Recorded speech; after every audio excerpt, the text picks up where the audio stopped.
জানো তো, আত্মসম্মানের থেকে বড় আর কোনো কিছু হয় না। যে আমাদেরকে একবারের জন্য ছোট করে তাকে না আমাদের চিনে রাখা অবশ্যই দরকার, আর তার থেকে দূরে থাকা দরকার। কেন কি, প্রশ্রয় পেলে সে এই একই কাজ কিন্তু বারবার করবে। তবে এখানে একটা কিন্তু আছে, যারা সরল মনের মানুষ তারা না একটু হলেও অন্যরকম হয়। যে মানুষটা তাকে বারবার আঘাত করে, সেই মানুষটা যখন বিপদে পড়ে কিংবা অসুবিধায় পড়ে, তখন সেই সরল মনের মানুষটা না সব কিছু ভুলে ছুটে যায় সেই মানুষটার কাছে। তখন তারা পূর্বের সমস্ত অপমান, সমস্ত অবমাননা কিন্তু ভুলেই যায়। চলো, এটাই মনে হয় ভালো মানুষের আরও একটা বিশেষ গুণ, তাই না? চলো, অনেক গল্প অনেক কথা হবে তোমাদের সঙ্গে, তার আগে নিজের পরিচয়টা দিয়ে নিই। নমস্কার, কেমন আছো সবাই? আশা করছি সবাই ভালো আছো, আর আমরাও বেশ ভালো আছি। আমি রিমি, চলে এলাম আরও একটি নতুন ব্লগ নিয়ে তোমাদের কাছে। আশা রাখি ব্লগটি তোমাদের হয়তো একটু হলেও ভালো লাগবে। আজকের ব্লগটা শুরু করেছি আমি কিন্তু ভোর 5:30টারও আগে থেকে, আর এখন যখন আমি রান্না বসিয়েছি তখন ঘড়ির কাঁটায় বাজছে 6টার মধ্যে মোটামুটি আমার কিন্তু রান্না বান্না প্রায় কমপ্লিটই বলতে পারো। ওদিকে আমি ডিম সিদ্ধ দিয়েছি আর সাথে দিয়েছি আলু সেদ্ধ। যদিও বা ডিমের ঝোল কিংবা ডিমের তরকারি আমি কিন্তু পছন্দ করি না, তবে যেহেতু একটু তাড়া রয়েছে, আমরা একটা জায়গায় যাব, তাই ঝটপট রান্নাও করে সারতে হবে, সেই জন্যই ডিমটা বসিয়ে দেওয়া আর কি। আমার ছেলে আর আমার বর এখনও পর্যন্ত ঘুমোচ্ছে। আমার বর এসেছে গতকালকে 2-3 দিনের ছুটিতে, আর সেই ফাঁকে ওদের ঘুমানোর সুযোগে আমি কিন্তু রান্না বান্না চট করে বসিয়ে দিয়েছি। পরে ভাতের চাল ধোয়া যে জলটা ছিল সেটাকে কিন্তু সুন্দর করে গাছে দিয়ে দিয়েছি। বাড়তি যে জলটা পড়ে গেছে সেটা ঝাঁটার মাধ্যমে একটু ঝেড়ে নিচ্ছি।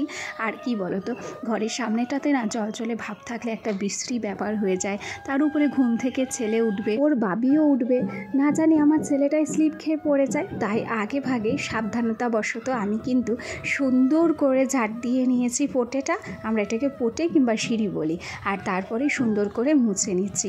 ও বাড়ি থেকে যে মানি প্ল্যান্ট, স্নেক প্ল্যান্টগুলো এনেছি সেগুলো না বেশ সুন্দর করে গ্রো হচ্ছে। ও বাড়ি থেকেই আমি সুন্দর গাছ নিয়ে এসেছি, আর বাদবাকি স্নেক প্ল্যান্টগুলো আমি অন্য টবে কিন্তু সুন্দর করে বসিয়ে দিয়েছি। আমার কাকার ছেলে বসিয়ে দিয়ে গেছে আর কি। আর যে জেট প্ল্যান্ট লাগিয়েছি জানি না সেগুলো কিভাবে হবে, কবে হবে। জ্যোৎস্নাদি, তোমার বাড়িতে কিন্তু টবে আমি জেট প্ল্যান্ট দেখেছি, তুমি কিভাবে ওগুলোর যত্ন নাও আমাকে প্লিজ একটু জানিয়ে দিও, তাতে করে আমার কিন্তু অনেক সুবিধা হবে। আমি কিন্তু তুমি যেভাবে বলবে সেভাবে গাছের যত্ন নিতে পারবো। চলো, গল্প করতে করতে ডিমের মাঝখানগুলো আমি একটু চিড়ে নিয়েছি, যাতে ঝোল রান্না করলে ডিমের মধ্যে একটু ঝোল মশলা কিছু যায়। তবে খুব বেশি মশলাপাতি দিয়ে আমি যে রান্না করি তা কিন্তু নয়। ওই সামান্য জিরে ফোড়ন, একটু পেঁয়াজ বাটা, বলবো না পেঁয়াজ কাটা, রসুন ছাঁচা, এগুলো দিয়েই কিন্তু আমি রান্না বান্না করি। তবে যেভাবেই যত ভালোভাবেই ডিমের ঝোল রান্না করি না কেন, আমি কিছুতেই ডিমের ঝোল খেতে পছন্দ করি না।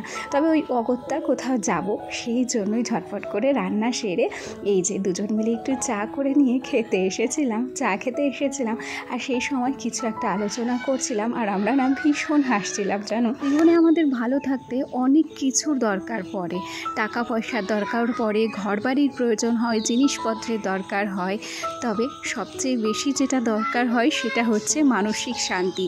যে শান্তিটা কিন্তু টাকা দিয়েও কেনা যায় না, তাই না? যে স্বামী স্ত্রী বসে একসাথে সময় কাটানো, নিজেদের মধ্যে হাসি, ইয়ার্কি, এই সমস্ত জিনিসগুলো, এই যে ভালো লাগাগুলো, এগুলো কিন্তু চাইলেও টাকা দিয়ে আমরা কিনতে পারবো না।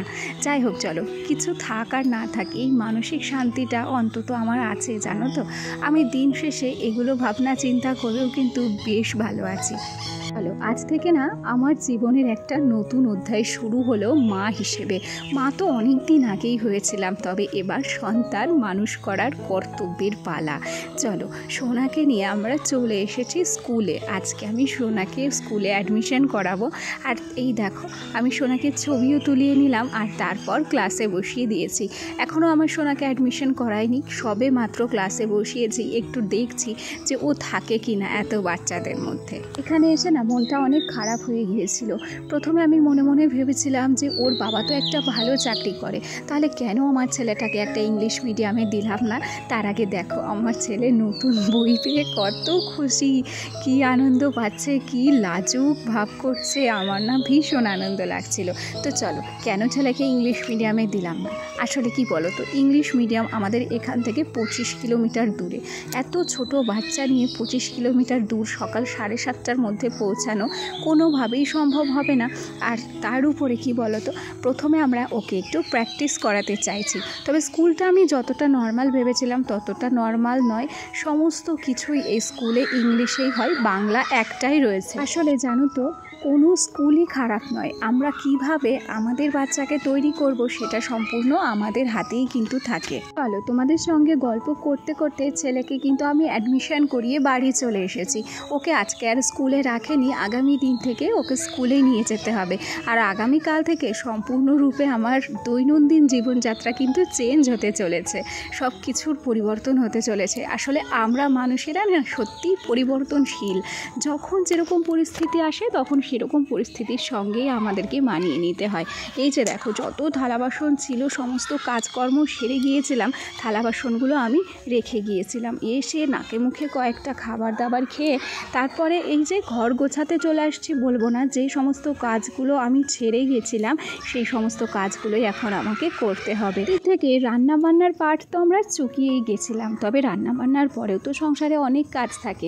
বিছানাটা গুছিয়ে যেতে পারিনি, থালা বাসনগুলো পড়েছিল, ঘরের সমস্ত কাজকর্ম পড়েছিল, আমার যেসব দৈনন্দিন কাজকর্ম। তাহলে সত্যি কথা বলতে কি জানো তো, আমার একটা কাজও যদি পড়ে থাকে সেই কাজটা এগিয়ে দেওয়ার মতো কেউ নেই। তাই সুবিধা অসুবিধা যাই হোক আমার কাজ কিন্তু আমাকেই করতে হবে। তাই আমার কষ্ট হলেও আমি এই কাজগুলো নিজের হাতেই নিজের সুবিধে মতনই করার চেষ্টা করি। আজকে আমি যখন ভয়েস ওভার দিচ্ছি তখন ঘড়ির কাঁটায় বাজছে 6টা 7। সমস্ত বাচ্চারা চেঁচামেচি করে খেলা করছে, তার ভেতরে আমার ছেলেরাও আছে। তাই বাচ্চাদের একটু আওয়াজ তোমরা পেতে পারো, তোমাদের অসুবিধে হতে পারে। অনিচ্ছাকৃত ভুলগুলো একটু ক্ষমা দৃষ্টিতে দেখো আর এইভাবেই ভিডিওটা সাথ দিও। তো চলো, তোমাদের সঙ্গে গল্প করতে করতে বিছানাটাকেও কিন্তু আমি সুন্দর করে গুছিয়ে নিয়েছি। যে সমস্ত টুকিটাকি কাজকর্ম ছিল, থালা বাসন ধোয়া থেকে শুরু করে সমস্তটাই আমার হয়ে গেছে। আর এই দেখো, জুতো আমি গুছিয়ে গুছিয়ে রেখে আর পারলাম না, আবার জুতোগুলো অগোছালো হয়েছিল। তাই খাটের নিচে সুন্দর করে সোনার জুতো, আমাদের জুতো সাজিয়ে রেখেছি। যদিও বা আমার জুতো রাখার একটা র্যাক আছে, তবে সেই র্যাকে আর জায়গা নেই কারোর জুতো রাখা। ভাবছি নতুন করে আরও একটা র্যাক আমি কিনে নেব। এ পর্যায়ে ঘরটাকে আমি সুন্দর করে ঝাড় দিয়ে নিলাম।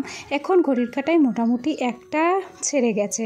ঘরটাকে এখনই ঝাড় দিয়ে নিলাম, এতে করে বিকেলবেলা কিন্তু আর ঘরটাকে আমার ঝাড় দিতে লাগবে না। সমস্ত কাজকর্ম করছি, তার মধ্যেও ভাবছি যে আমার আগামী দিনটা কেমন হবে, কিভাবে সোনাকে স্কুলে নিয়ে যাব আর কিভাবেই বা তাকে পড়াশোনায় মনোযোগী করে তুলব।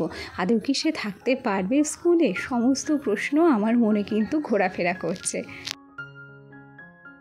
চলো, গল্প করতে করতে ঘরটাকে তো সুন্দর করে ঝাঁটও দিয়ে নিয়েছি। আর এতটা বাজে গরম পড়েছে, এরপরে আর কোনো কিছুই তোমাদের সঙ্গে শেয়ার করতে পারিনি। এরপরে না সত্যি কথা বলতে স্নান না করে আমি থাকতেই পারিনি।